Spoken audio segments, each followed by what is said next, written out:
Hello everyone and happy 2022. Happy New Year to everyone and welcome back to my channel. I'm Jordan with Fit Happy Free and this is Wine Wednesday.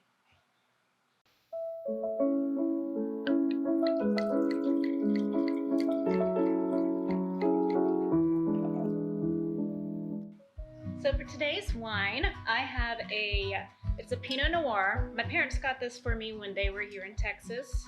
It is a Vineyard Reserve Samuel Robert Winery 2020 vintage from Willamette Valley, Oregon. So I am excited to try this out. My parents said it was highly rated, I think.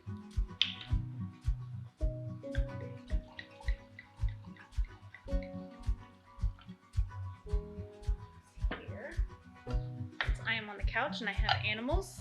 I have a little wine tumbler, so I must have this top. This is the way. This is the way. This is the way.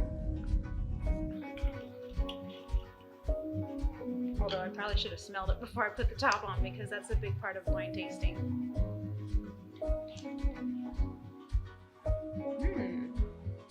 There's a nice fruity smell that it has to it. I'll definitely taste some fruit notes too.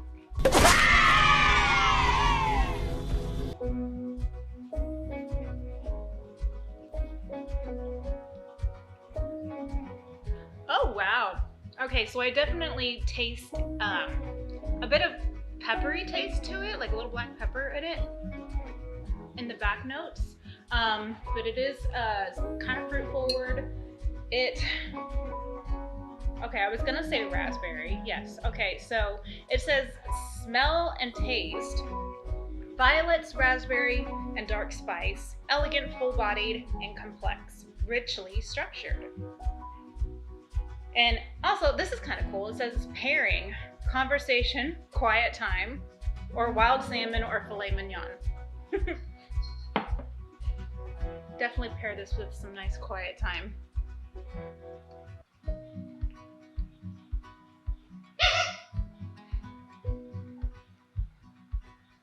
It goes down really smooth. It's really good. I like this one a lot because I can definitely taste the raspberry in it. I love raspberry, and I like tasting that. It's not too sweet. It's got a hint of sweetness in it, but it's not. It's more on the dry side, which is what I like, if you know me, because I like red dry wines, but it's got a little bit of a spiciness to it. Not like too spicy, but you can kind of taste like a hint of like black pepper in it on the little aftertaste in the back of your throat, and I like that. It's very spicy. It would pair really good with like a salmon or a nice steak, I think so. So this one is this one's probably gonna be up there on the list for me. As far as some of the Pinot Noirs that I've tried this year. Well, this is the first Pinot Noir I've tried this year. First Wine Wednesday of the year. So, if you remember from my last Wine Wednesday that I did, it's been a while. It's been a little bit more than probably a month. But I introduced my little puppy, Loki, to the world. He's gotten a little bigger since then. He's gotten a lot bigger since then. We adopted him in September and we were told that he was a terrier mix, but we have no idea what he was mixed with or what kind of terrier or anything. And all we were told was that his mother was roughly 12 pounds. He has already way surpassed that. Last time we took him to the vet, he was about 17 pounds. He's probably 20 pounds now, I would think. But he's gotten so big and lanky, his long limbs, and he can just jump, and he's just so tall now, and look at you. So we were really interested to find out exactly what kind of breed he was. Just because we were curious, and look at that cute face. What do you think he might be?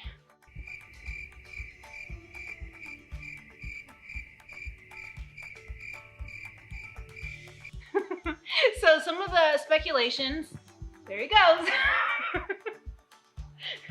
Loki, come here.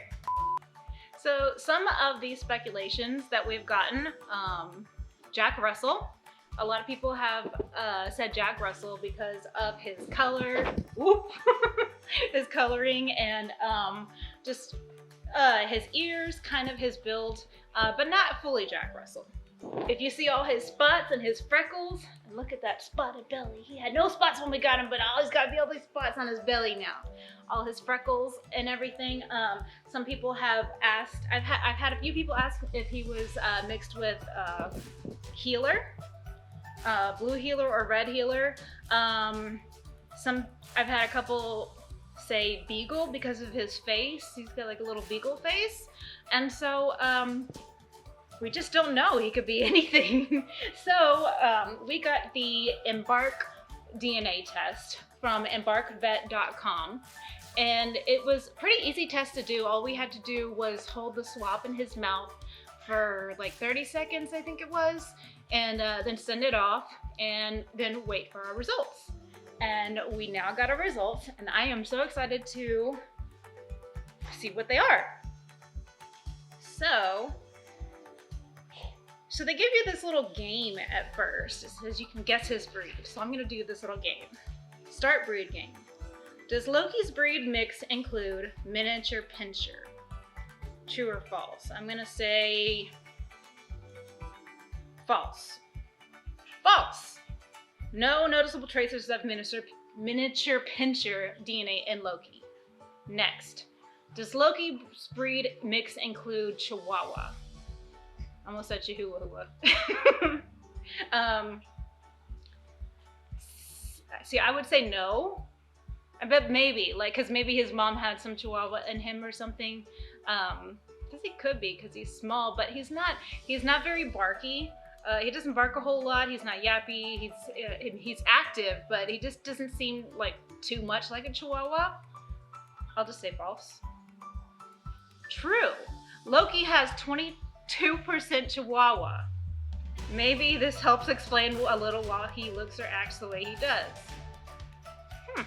Chihuahuas have a huge personality that defies their tiny frame. He does have a huge personality. That brat's got spunk. He's like a mini version of you. Known to be highly active and intelligent canines. He is very highly active. He is pretty intelligent. He has learned his tricks really quickly. We went to Christmas for Florida. Reverse that. We went to Florida for Christmas, and my husband taught him a new trick within 5 minutes. He learned it, and he's got it down packed. Does Loki's breed mix include Shih Tzu? I'm gonna say false. True. Loki has 21.9% Shih Tzu. This ancient breed is the perfect lap dog. He is a very big lap dog. Sweet and easygoing. They want nothing more than to be close to their humans. That's very, very, very true about Loki. He wants to be around me all the time. He's always in my lap. He always wants to cuddle. But I would not have thought Shih Tzu by the way that he looks. Next, does Loki's breed mix include Great Dane? He's a little bit too small for a Great Dane, but I mean, maybe. There could be a Great Dane in him. Who knows? Like a little bit down the line, I'm gonna say, let's just say true. False. No noticeable traces of Great Dane DNA. English Cocker Spaniel. Cocker Spaniel, I'm trying to, oh, those are the ones with the ears. Ones with the ears. No. False. No Cocker Spaniel. Does Loki's breed mix include Australian cattle dog? Yes, I am going to say yes because that's the blue healer, Australian cattle dog, red healer or blue healer, and that's the one that I have really thought that he was somewhat mixed with, and other people have too. So I'm going to say true. True. 15.8% Australian cattle dog. Classic cattle dog. Australian cattle dogs were developed from a mixture of breeds in Australia in the 19th century and still maintain their energetic herding instincts today. I don't know much about him herding anything, but great job. All right, let's look at the whole results now.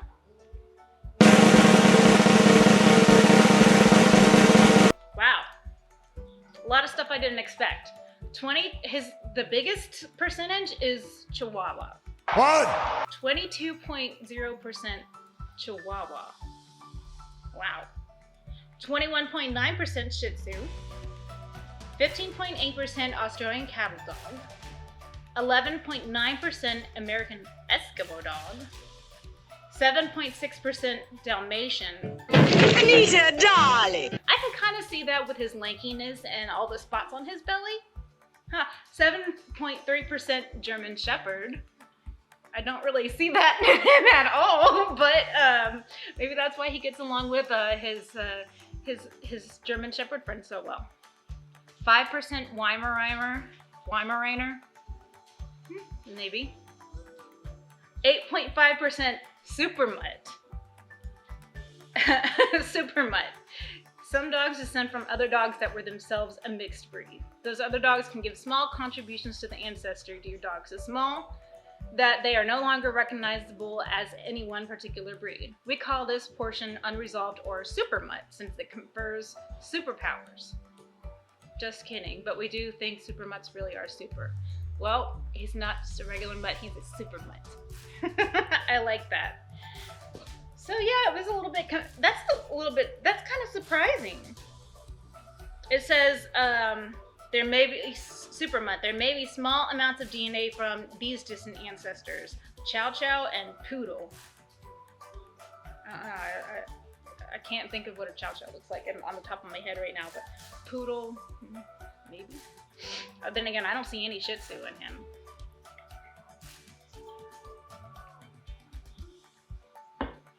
As far as his behavior, he is a very active dog. He's only 5 months old right now, so yes, he's still a puppy. He's still growing, maybe.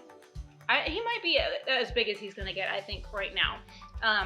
But he's still learning. He's still got a lot of puppy energy, so he is just wanting to play all the time. When we took him down to Florida at my parents' house, they have a golden retriever, Penny, and they just played nonstop the whole time. So he loves to play. He is super friendly. He doesn't meet a stranger. He just loves meeting people, and if you're there to pet him, he will just love you.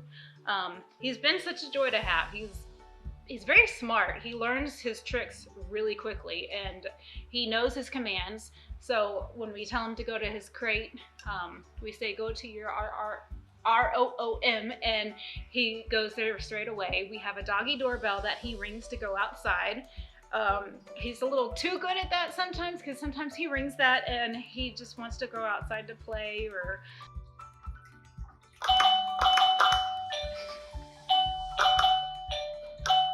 But overall, like, he's been really amazing me for how quickly he learns things and picks things up, and just they learn these tricks so fast. So he's just, I do think he is really smart. So what that said about the Chihuahua, I think that rings true for him. He's not too vocal. The only time he ever, what do you have in your mouth? The only times he ever really barks is when he really wants to play with the cats and the cats don't want to play with him, so he'll like start to bark a little bit. But he's not a dog who barks at everybody or barks when the doorbell rings or bark when cars go by or anything, like some of the dogs that I've met.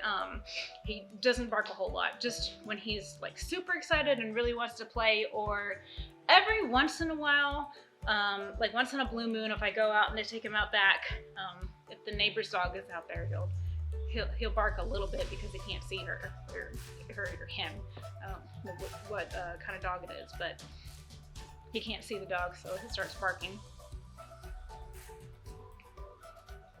But whenever I take him on walks and other dogs start barking at him, he just kind of looks and is like, But I really liked doing this. This was kind of a fun test to do. It was fun to find the results, and I was so happy when we finally got the results and excited to find out what they were. I've been waiting for these results and to be able to do this. We also opted for the medical results too. So I think we got those before we got the breed results, and it looks like genetically he doesn't really have he's not a high risk for a lot of for any big diseases right now. So that was good to see. And you can also, what I like about this is you can also send the results to your vet so that the vet can have this on file. Last time I took Loki to the vet a couple weeks ago for his last vaccine, the vet was like, yeah, send that to us so we can put that on his file and we can refer to that. And so that was pretty cool. But I would definitely recommend it if you're interested in trying to do a DNA test for your dog. It was a fun thing to do. I liked the little guessing game that it had you do. It also has like a little video that they send you where it like does a little family tree, and that was kind of cute too. And you can share that, and you can share the results, and it was a lot of fun. Overall, yeah. The test was fun to do. I think Loki liked it too. The wine, I really do like this wine a lot. I'll give this one 5 stars. Why not? I like this one a lot. I would buy again. Yes, definitely would buy again. But thank you so much for tuning in. Loki, thanks you too. Say bye-bye. And if you want to follow me, you can find me at vethappyfree.com, Instagram, Twitter, Facebook. Links are down in the description below. And if you enjoyed this, please give it a thumbs up or subscribe. I'll also put a link down in the description for the DNA test in case anybody is interested. I'm not sponsored or anything by them. It was a fun thing to do with Loki. So it was just something that I recommend. And I, again, wish everybody a happy 2022. Hopefully it's a little less chaotic than 2021. And I hope to see you next time. Bye.